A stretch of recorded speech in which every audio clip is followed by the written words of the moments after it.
Next on Worcester News Tonight, one person hospitalized and another arrested in an early evening shooting in the city. The latest on the investigation. Plus, the verdict is in for a murder trial in Worcester. Killing caught on camera. Good evening. Thanks for joining us. I'm Andy Madison. Worcester police arrest one person after a shooting in the city earlier this evening. This was the scene near the 100 block of Hamilton Street. Neighbors say they heard a gunshot just before 6 p.m. and saw police take one person into custody. Authorities say another was taken to the hospital. Witnesses we spoke with who didn't want to be shown on camera said the police responded very quickly to the area. When the cops came, we came running out. Absolutely. And what did you see? We saw the guy getting into the ambulance. They were doing chest compressions on him. And we saw the other guy laying on the ground there. They had him arrested on this side. So, yeah, they got him like, I'm telling you, the cops were here within a minute and a half. Amazing. Yeah, it was amazing.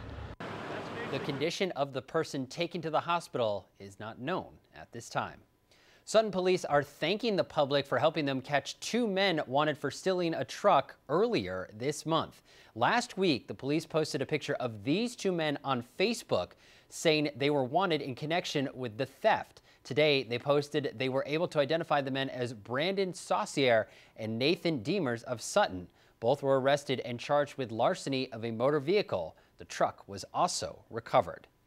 Jurors delivering a guilty verdict in the murder trial of Howard Penn, but not on first-degree murder charges. Penn was on trial for the shooting of Lloyd Webster inside the Albion rooming house, a shooting caught on surveillance video. Our Brittany Schaefer was in the courtroom for the verdict and has a look at how the video evidence may have influenced the jury's decision.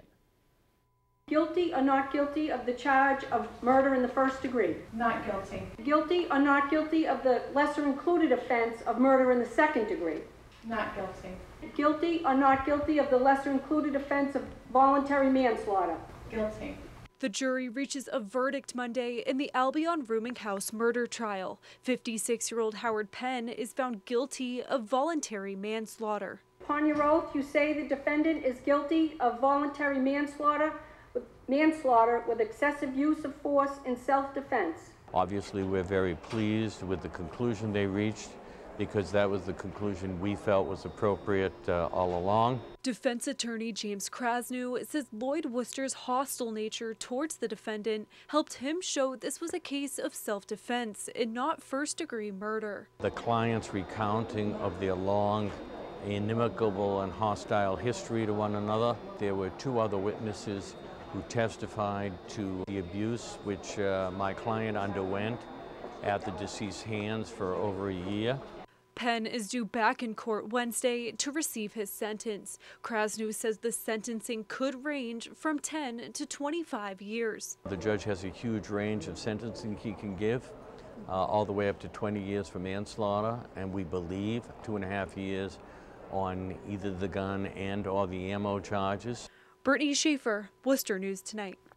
More than a dozen people facing multiple charges, including assault and battery with a dangerous weapon after a fight near the Latin Festival in Worcester this past weekend. Take a look at this video sent to us. It shows the scene and police chasing suspects and people dispersing the area after shots were fired. Officers say large groups of rival youth gangs were in the area of Main and Chatham Streets. Police say an 18-year-old man was shot around 6:30 Saturday night. The victim was shot in the leg. After the shooting, fights broke out between gang members. The shooting remains under investigation. A Worcester man remains in jail. Judge ruling Antonio Damon dangerous after police say Damon went on an hour-long crime spree in the city earlier this month. Our Rosalind Flaherty has been following the case and has the latest developments. A judge orders a Worcester man to be held without bail Monday after he allegedly went on an hour-long crime spree earlier this month. Antonio Damon was in Central District Court for a dangerousness hearing. Damon is charged with aggravated rape, kidnapping, carjacking, strangulation, and 2 counts of assault with a dangerous weapon. He blocked the entrance to the doorway, forced his way in, and forced the young woman inside to engage in forced sexual contact with him. Damon's defense attorney asked for his client to be released on bail, to have a GPS, and attend a drug program. I'd ask you to not tow them on, find them dangerous and if there are conditions. Prosecutors say Damon raped a woman at knife point and 15 minutes later allegedly grabbed a second woman by the neck and forced her into her car, all before breaking into a business and threatening those inside. Prosecutors say Damon has a 6-page criminal record. Damon's lawyer says much of it has been dismissed in court. People we talked to on Denny Street, where Damon was arrested, say the alleged crime spree is troubling. The fact that I live around here, that kind of concerns me. Well, because he did all those crimes, he should definitely be in jail and not around and not trying to do anything, because there's a lot of off-campus apartments and you want people to stay safe. Rosalind Flaherty, Worcester News Tonight. A food service worker at Worcester Polytechnic Institute, who is now banned from campus, was allegedly planning to set off bombs on campus and shoot people at random. Heather Lyons appeared in court today for a dangerousness hearing. Prosecutors say she was upset with her boss and detailed her violent plans in a journal. According to a forensic psychiatrist who interviewed Lyons, she planned to set off a decoy bomb at the campus center and then set off real bombs in Morgan Hall. The psychiatrist also said Lyons planned to shoot people with a sawed-off shotgun. WPI says Lyons was in custody when they heard about the threats. A judge found Lyons dangerous Monday in court. She remains in prison till her next court appearance on September 20th. A new festival kicks off in Worcester later this week and will celebrate public art. PowWow Worcester aims to create more than 10 murals all over downtown. Earlier tonight, the planning committee gave a preview of what people can expect when the festival kicks off later this week. Murals will be painted on buildings from Hanover Theater and Mechanics Hall, just to name a few. There will also be gallery shows, artist talks, and a block party. Worcester is a huge cultural and art city. And so why not find a way to highlight that on a national and international scale and show people that there's some really good things cooking in Central Massachusetts. Several local artists will be part of the festival, but also artists from outside the U.S. will be in Worcester for the 10-day festival, which starts later this week. The event is free and open to the public. Things are looking bright for the future of the Worcester Airport. Earlier today, Congressman Jim McGovern announced the airport is getting a $1.4 million grant from the FAA to install runway lights. The lights will enhance safety and overall operations during low visibility.